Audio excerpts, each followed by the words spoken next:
Assalamualaikum warahmatullahi wabarakatuh. Kembali dengan saya Novita Dwi Lestari dengan NPM 7420120166.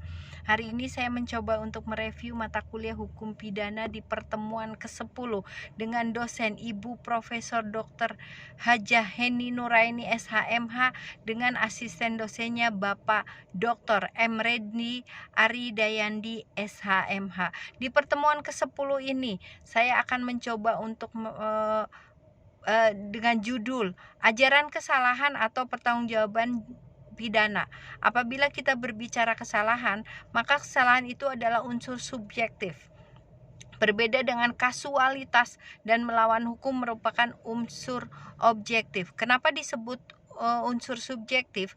Karena kesalahan itu berada di diri pelaku. Karena kesalahan khusus dalam pidana dibagi menjadi dua, kesengajaan atau dolus atau offset, yang kedua kealpaan atau culpa atau kelalaian. Ketika kita berbicara tentang unsur-unsur kesalahan, maka yang pertama seseorang itu bisa satu dimintai pertanggungjawaban pidana kalau dia punya unsur kesalahan. Yang kedua, yang bersangkutan bisa dimintai pertanggungjawaban pidana kalau dia mampu bertanggung jawab. Dia di sini adalah pelaku. Yang ketiga, antara pelaku dengan perbuatannya harus memiliki hubungan batin. Jadi pelaku harus menyadari pelaku harus dapat dimintai pertanggungjawaban. Yang keempat, dalam kesalahan ini tidak ada alasan pemaaf, itu namanya kesalahan atau kesengajaan atau dolus.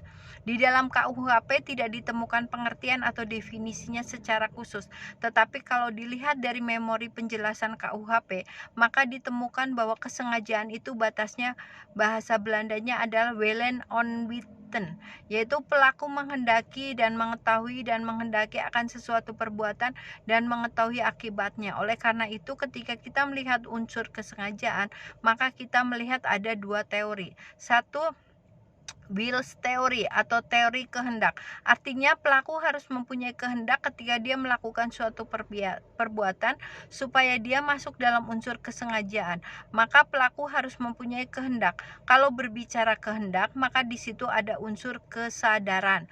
Yang kedua, foretelling teori atau teori membayangkan. Pelaku dapat membayangkan.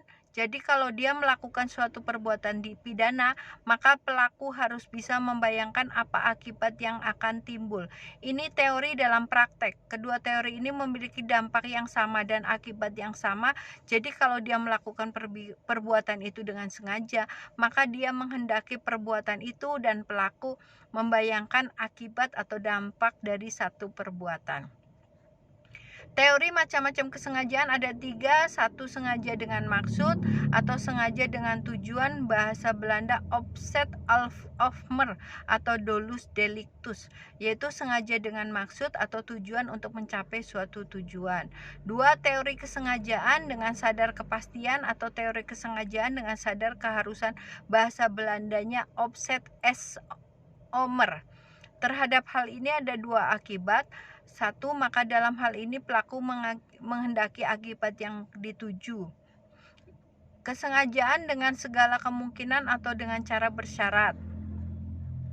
Dolus eventualis atau nut Wadlock offset. Jadi kesengajaan itu ada tiga coraknya atau ada tiga bentuknya. Satu, kesengajaan dengan maksud atau tujuan. Dua, kesengajaan dengan kepastian atau keharusan. Tiga, kesengajaan dengan segala kemungkinan atau bersyarat.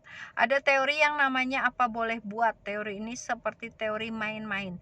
Tapi dalam hukum pidana mungkin saja terjadi atau dalam bahasa Belanda incompetent of the court. Teori ini adalah berhubungan dengan keadaan batin si pelaku. Sedangkan sifatnya kesengajaan itu ada dua, yaitu satu, kesengajaan berwarna. Di sini bukan berwarna seperti pelangi. Kesengajaan berwarna atau dalam bahasa Belanda disebut dolus molus. Dolus malus, ini artinya bahwa sengaja untuk berbuat jahat. Jadi pelaku itu memang melakukan perbuatan itu dengan sengaja, bukan karena kesempatan, tetapi sengaja dengan maksudnya. Tetapi di sini kesengajaan yang merupakan perbuatan melawan hukum, teori ini sebetulnya sudah tidak dianut di Indonesia. Kenapa? Karena teori ini memberikan beban yang sangat berat kepada hakim dalam proses pembuktian di persidangan. Namun teori ini harus diketahui karena ini ilmu pengetahuan. 2. Ada kesengajaan tidak berwarna atau dalam bahasa Belanda disebut Charles Omzet. Inilah yang dianut di dalam hukum pidana kita, sehingga di dalam hukum pidana kita ada asas yang namanya lex jura seditas crita. Artinya dengan diundangkannya suatu perbuatan maka setiap orang dianggap mengetahui, karena setiap undang-undang sebelum diberlakukan biasanya dimuat dalam berita negara dan diumumkan.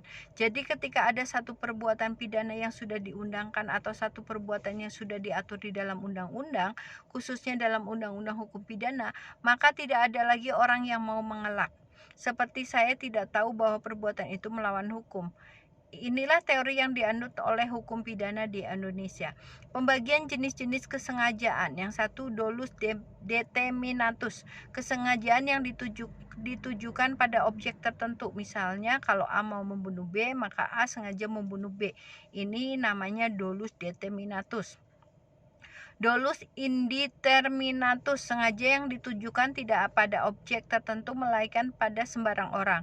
Ketika seorang pencuri mau mencuri motor, dia tidak bertanya atau mencari tahu motor ini pemiliknya siapa, mau motor polisi, motor dosen, atau siapapun. Pokoknya diambil saja. Itu artinya dolus indeterminatus. Yang ketiga, dolus alternativus, artinya memilih di antara dua, dibunuh atau terbunuh. Bukan begitu cara alternatif itu, tetapi memilih artinya apakah dia yang akan dijadikan sasaran si A atau si B. Andai dia misalnya ada dua orang yang akan menjadi sasaran, maka pelaku akan memilih dari dua di antaranya itu.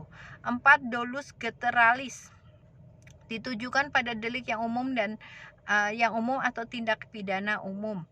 Yang kelima, dolus generalis, kesengajaan yang ditujukan pada objek tertentu tetapi untuk mencapai tujuan itu, maka dia harus melakukan lebih dari satu perbuatan. 6. Dolus indelectus atau ero hactum, yaitu kesengajaan yang menimbulkan suatu akibat tertentu yang sebenarnya itu bukan kehendak atau tujuan dari pelaku atau salah sasaran. Yang ketujuh, dolus primeriratus, kesengajaan yang direncanakan terlebih dahulu atau matfar beda erat. Kalau di KUHP ada di dalam pasal 340. Dolus repentinus atau disebut juga Hastanmer bahasa Jerman, kesengajaan yang timbul dengan sendirinya. Kesengajaan ada yang namanya kekeliruan atau kesesatan atau salah kira atau duali atau itnos atau mistake. Ini disebut juga tidak sengaja atau kesesatan atau kekeliruan. Bisa kesesatan kepada peristiwanya, bisa kesesatan hukumnya atau kekeliruan orangnya. Bisa juga penyimpangan sasaran atau bisa juga yang diatur dalam delik. Inilah teori dan macam-macam kesengajaan. Cukup sekian di pertemuan ke-10. Apabila banyak kesalahan, saya mohon maaf yang sebesar-besarnya. Wabillahi taufiq wal hidayah. Wassalamualaikum warahmatullahi wabarakatuh.